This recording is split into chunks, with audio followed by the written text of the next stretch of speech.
Meus queridos, graça e paz, que bom estar aqui com vocês no programa Opção para a Vida, nesta quarta-feira, dia 15 de janeiro de 2025, dia que Deus preparou para todos nós. No programa de hoje você vai acompanhar duas mensagens impactantes.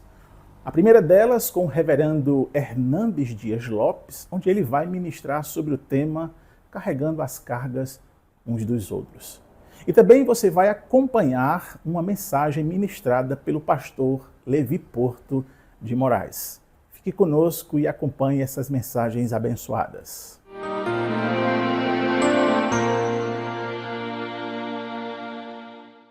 O amor é a marca principal de um cristão. Amor não é apenas um discurso. Amor não consiste apenas de palavras. Amor é atitude.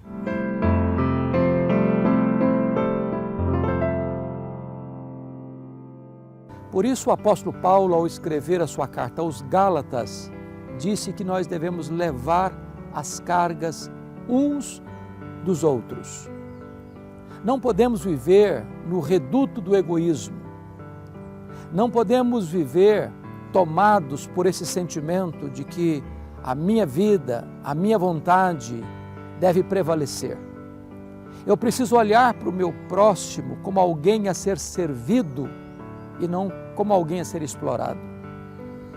Eu preciso estender a mão para o que está caído. Eu preciso consolar o que está aflito. Eu preciso ajudar aquele que está passando uma necessidade. Eu preciso socorrer aquele que está à beira do meu caminho, precisando de ajuda.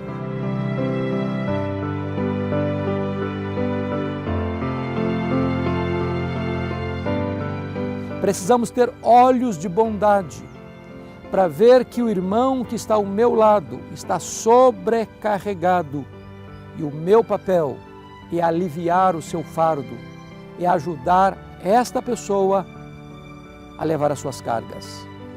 Nós gostaríamos agora de encorajar você a ter esta atitude de generosidade, de benignidade, de compaixão, a fim de que a pessoa que convive com você possa ser uma melhor pessoa pelo simples fato de estar ao seu lado.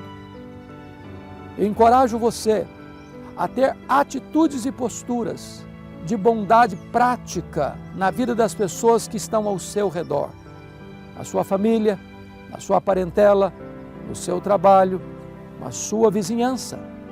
É hora de você ser um vaso de honra e de bênção nas mãos de Deus e ser um aliviador de tensões, ajudando as pessoas a levarem as suas cargas.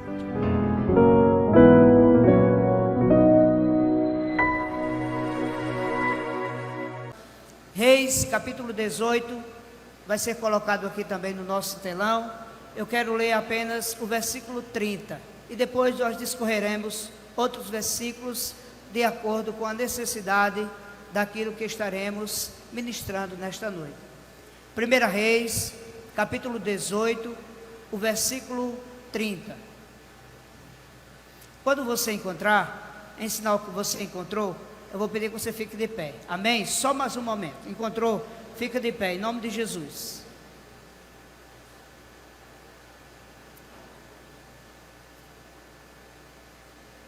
Amém? Leamos a palavra de Deus. Então Elias disse a todo o povo: chegai-vos a mim. E todo o povo chegou-se a ele. Então restaurou o altar do Senhor, que estava quebrado. Eu gostaria que você repetisse essa última parte conosco. Elias restaurou o altar do Senhor, que estava quebrado.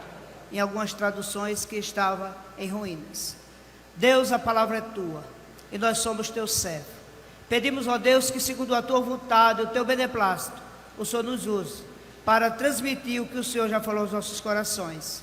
Em nome de Jesus, amém e amém. Podem sentar, queridos. Hoje pela manhã, o presbítero Alberto nos procurava e disse: pastor, qual o tema da mensagem de hoje à noite? Eu disse: Alberto, eu ainda não coloquei o tema da mensagem. Eu meditei no texto, a mensagem está quase pronta, mas eu ainda não coloquei o tema. Porque embora o Senhor já tivesse falado ao meu coração sobre o que deveria falar, eu sempre fico me indagando sobre o tema da mensagem, porque ela diz muito para aqueles que vão abrir o YouTube e vão olhar a priori para aquela frase. E o tema da mensagem, ela diz muita coisa antes de nós ouvirmos a mensagem. E depois que nós finalizamos a mensagem, ela deve ser resumida exatamente ao seu tema, para que nós entendamos e compreendamos o que o pregador ou que Deus resolveu falar conosco naquele determinado momento, naquele determinado dia, naquele culto. E após almoçar eu fui para o meu escritório. Eu gosto de ficar lá sozinho, e eu estava falando com o Senhor e olhando para o contexto de tudo aquilo que nós escrevemos, de tudo que nós colocamos diante do texto que nós ouvimos, e de um texto tão clássico. Quem nunca aqui ou em casa mesmo nunca ouviu falar de Elias? Quem nunca ouviu falar da clássica batalha de um homem que sozinho, confiando apenas no Senhor, desafia toda uma legião de profetas que adoravam a deuses estranhos, do reinado de um Deus, de um rei que não conhecia o Senhor, de uma esposa de um rei que era rebelde à palavra do Senhor, diante de um tempo em que o povo de Deus estava disperso, estava distraído, desconectado, ou, se você preferir dizer, longe da presença do Deus de Israel. A palavra tempo de restauração nos dá uma ideia de que nós estamos vivendo tempos difíceis e trabalhosos, como disse o apóstolo Paulo. E nos últimos dias ele disse isso: vocês não precisam ficar espantados, vocês não precisam ter medos. Pedro, vai ser natural. Nos últimos dias sobrevirão. Sobrevir é vir por cima daquilo que já está acontecendo. Ou seja, se já está difícil, sobrevirão tempos difíceis e trabalhosos. O fato é, querido, que sempre no final do ano nós colocamos em nossa mente, em nosso coração, alguns propósitos. Eu não sei se isso ocorre com você ou se ocorre com você, mas nós somos acostumados a fazermos planos imediatistas ou futuristas. Não sei se você já disse assim para você: eu estou comendo muita bobagem, mas a próxima segunda-feira eu começo a minha dieta. E o fato é que a segunda-feira é um dia muito comentado para quem quer começar alguma coisa. É uma dieta. Olha, hoje esse final de semana eu vou comer de tudo, mas segunda-feira eu começo a caminhar. Segunda-feira eu faço a minha matrícula na academia, não tem quem me impeça. Segunda-feira eu vou procurar emprego. Essa semana eu estava descansando, era final de semana, é Natal, mas segunda-feira eu vou procurar emprego. Não, segunda-feira eu vou começar a estudar para o concurso público. Esse ano que vai iniciar agora, não tem quem me impeça. Deus vai me ajudar e eu vou passar no Enem para fazer aquele curso que eu gostaria de fazer. De formas que é natural o homem fazer planos. A palavra de Deus diz que o homem faz planos, mas que a resposta certa, ela vem do Senhor. Mas a Bíblia não nos proíbe de fazer planos, de procurarmos fazer restaurações, né? Eu estava vendo algo muito interessante em relação à questão de restauração. Isso é um termo latim que vem do grego, do latim restaurare, né? E é recuperar ou consertar algo que foi desgastado devido ao mau uso ou com o tempo. Então eu gostaria que você guardasse isso com você, o conceito de restauração. porque à medida que nós formos nos aprofundando na mensagem dessa noite, você vai entender por que nós estamos falando sobre isso. É muito interessante, queridos, na Bíblia, quando se fala em altar também. Se você observar comigo e você começar a ler de Gênesis até o Apocalipse, você vai ouvir muitos homens que construíram altares ao Deus Trino verdadeiro, outros homens que construíram altares a deuses que não mereciam ser adorados, mas o fato é que é comum nós ouvirmos e vermos e lermos na Bíblia a palavra altar. Abraão construiu um altar para o Senhor. Noé também fez um altar para o Senhor junto com a sua família. Então a Bíblia tem uma variedade de exemplos de pessoas que construíram altares na história da vida delas. E esses altares, eles eram uma demonstração de uma devoção ao Deus vivo e verdadeiro, como também era uma demonstração da realidade pessoal daqueles que estavam edificando um altar. Ou seja, quando alguém estava edificando um altar, ele estava mostrando para aquelas pessoas que iriam passar por aquele altar, ou que talvez mais à frente postasse-se diante daquele altar, que ele adorava um Deus trino, verdadeiro, e que aquele altar justificava, apontava para o seu relacionamento com um Deus que fez todas as coisas. E foi nesse propósito que Abraão, que Noé e muitos outros homens construíram altar. Agora, uma coisa é construir um altar, outra coisa é restaurar um altar. Alguém já disse que dá mais trabalho para a gente reformar do que para a gente construir. Porque quando nós vamos construir, nós encontramos geralmente o terreno está limpo, tudo está pronto para receber aquela construção, aquele projeto que o engenheiro fez ou que o pedreiro vai colocar em prática. Então construir é muito simples, é muito prático, não requer cuidados. Se vamos poder abrir uma porta aqui, outra porta ali, se vamos mexer na janela e se não vai mexer com a estrutura da casa ou do prédio. Por isso alguém diz que reformar dá mais trabalho, porque se for uma parte de reboco, temos que tirar tudo aquilo que é velho, tudo aquilo que está sendo desgastando o edifício, para que possamos limpar, organizar e só então fazermos o que nós chamamos de reforma dentro daquele imóvel ou daquele quadro ou de qualquer que seja a reforma que fizermos. Quando nós olhamos, queridos, para o capítulo 18 do livro de Reis, o que vemos ali é um altar totalmente destruído. Eu não sei se você parou para se atentar a detalhes, mas sempre que eu leio qualquer versículo da palavra de Deus, e eu já observei isso, se você um dia tiver o privilégio de estudar um pouco do hebraico, você vai ver que a língua hebraica, ela conta uma história por trás da história, né? Ela tem detalhes e minúcias nos textos bíblicos, que se nós lermos correndo, nós vamos passar muito rápido por aquele texto, e vamos esquecer de olhar as minúcias do que o texto está nos ensinando. É como um viajante que diz: olha, eu conheço São Paulo, mas ele passou por cima no avião, mas ele passou na sua BR principal e ele não parou para atentar os detalhes da cidade de São Paulo ou de qualquer seja o estado que ele passou. A palavra de Deus é dessa mesma forma. Quando ela nos mostra um texto, quando ela nos conta uma história, ela quer que eu e você vamos mais profundo, não apenas lermos. A palavra de Deus nos diz categoricamente: examinai as Escrituras, porque são delas que contém o poder de Deus para o meu relacionamento, para a vida eterna com Deus. Quando nós olhamos para esse capítulo, nós encontramos um altar totalmente destruído. E o altar, queridos, naquele tempo, era uma simbologia do relacionamento do povo com Deus. O rei daquela época era Acabe, e Acabe não temia o Senhor, e a sua esposa também não temia o Senhor.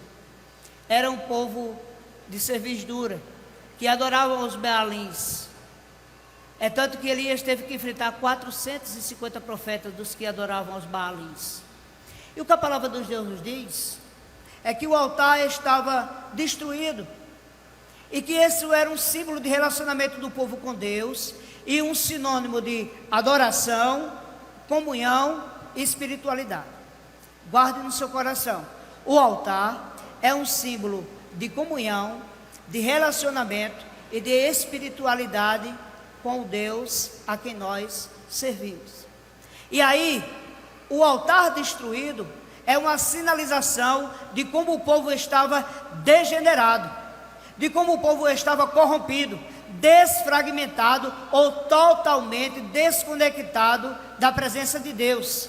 E isso sinalizava que aquela geração a qual Elias estava inserido estava totalmente desviada da presença de Deus, e o seu retrato era o altar quebrado.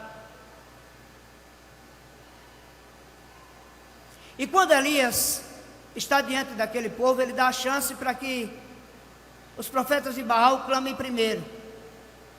E ele diz: olha, vocês podem clamar primeiro. E eles mexeram no altar, e eles clamaram, e chegou um momento em que Elias até zombou, e disse: olha, clama mais alto aí, porque de repente pode ser que o seu Deus esteja dormindo. Sabe o que Elias está dizendo? Esse Deus que vocês servem não tem força, não tem poder, não está vivo, e acima de tudo vocês não têm relacionamento com eles, vocês não têm comunhão com eles, porque vocês pegaram o altar de qualquer forma e estão clamando, estão se rasgando, se ensanguentando, e nada disso tem valor.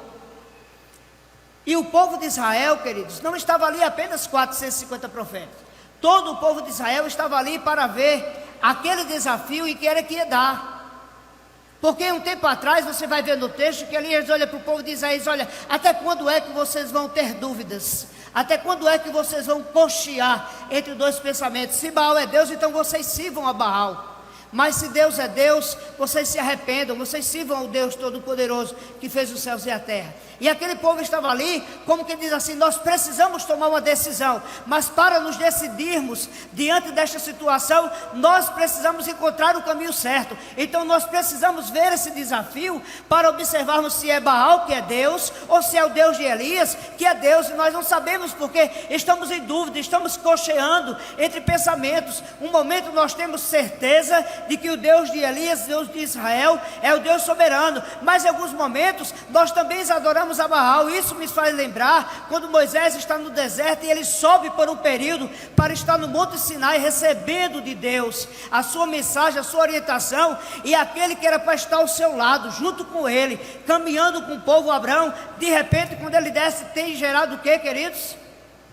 Um bezerro de ouro. E será a dúvida: se devemos servir ao Senhor, temos que ter uma imagem, temos que ter um altar. A quem ergueremos esse altar? O povo de Israel estava vivendo um momento muito difícil e longe da presença de Deus.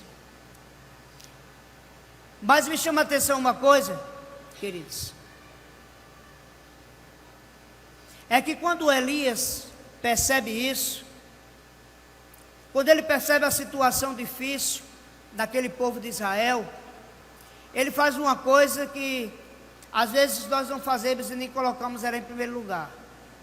Geralmente quando nós temos alguma dificuldade, nós primeiro nos ajoelhamos e vamos orar. E o que me chama a atenção do texto é que exatamente Elias não orou, não foi a primeira coisa que ele fez no texto, e isso me chamou a atenção. Elias, depois que o altar estava todo desfigurado, rasgado, quebrado, Elias primeiro foi lá restaurar o altar. Elias pegou 12 pedras, que simbolizavam cada uma delas as tribos de Israel. Elias foi lá, limpou o local, restaurou, construiu o altar, e depois que o altar estava restaurado, reconstruído, Elias orou, e Deus ouviu a oração de Elias. Eu estava vendo que quando ele restaurou o altar, ele estava dizendo para o povo de Israel: o que eu faço agora, através dessa restauração? eu estou dizendo para vocês que através dessas pedras e desse altar restaurado, assim como eu restaurei e orei para que Deus respondesse, vocês também precisam fazer a mesma coisa. Como nação de Israel, vocês precisam restaurar os vossos altares, para que Deus possa atuar em vossas vidas e responder às vossas orações. Sabe, irmãos, durante o ano de 2024, nós pedimos muitas coisas a Deus. E Deus nos ouviu segundo a sua graça e segundo a sua misericórdia. Quando Ele percebe que o altar está quebrado, e Ele faz essa restauração,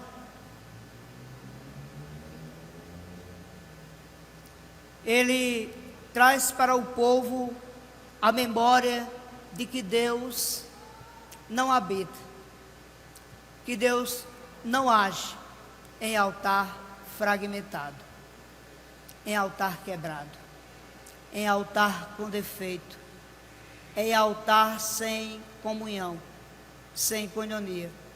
Deus não trabalha onde existem altares que estão dessintonizados, que não estão em sintonia, em comunhão com a sua palavra, com a sua igreja, com os seus irmãos e com Deus.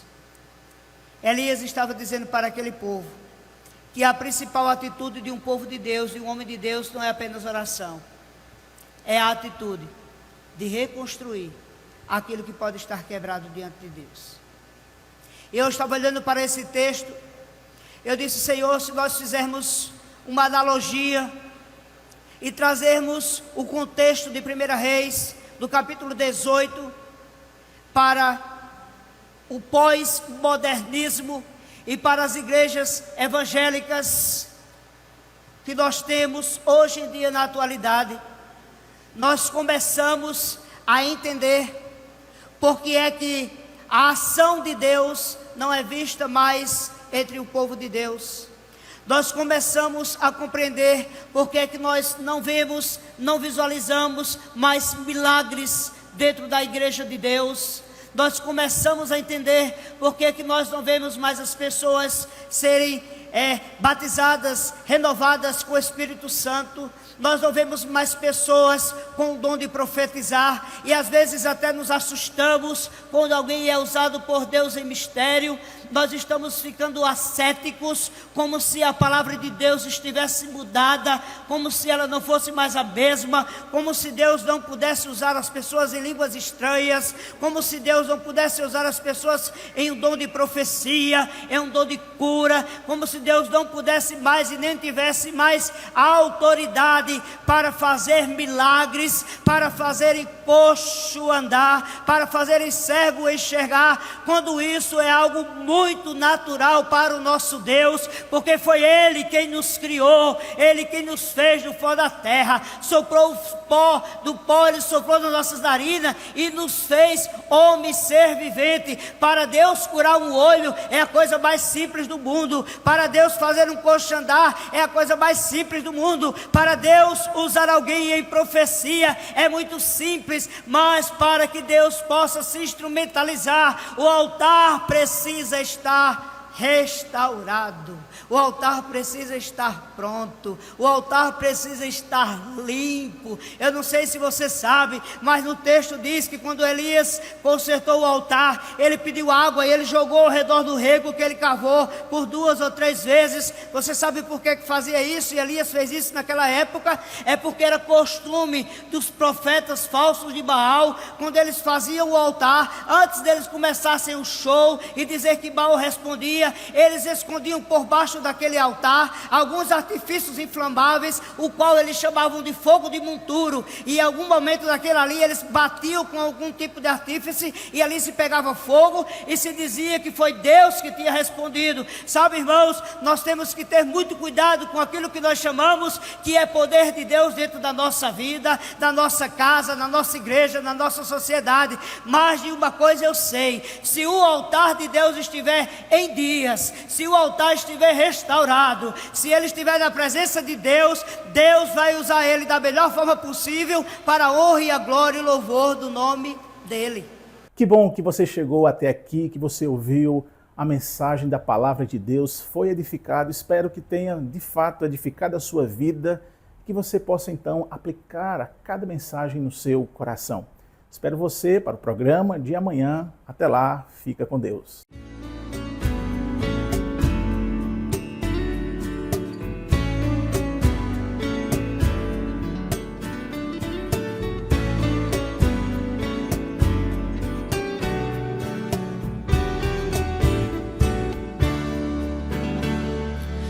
Vida, momentos difíceis, parece que não vamos conseguir.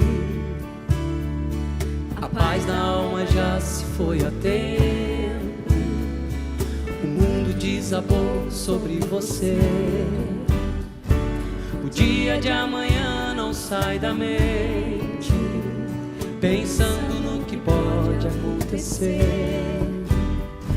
Mas lembre da promessa do bom mestre, descanse que eu cuido de você. As flores não tecem nem fiam, mas Deus as veste bem.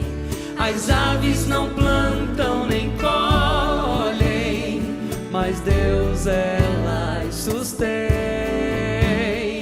Você tem um valor mais alto, foi preço de sangue na cruz. Confie no Senhor amado, descanse nos pés de Jesus. Se você pode descansar no seu Jesus, diga a Ele: eu confio em Ti, Senhor.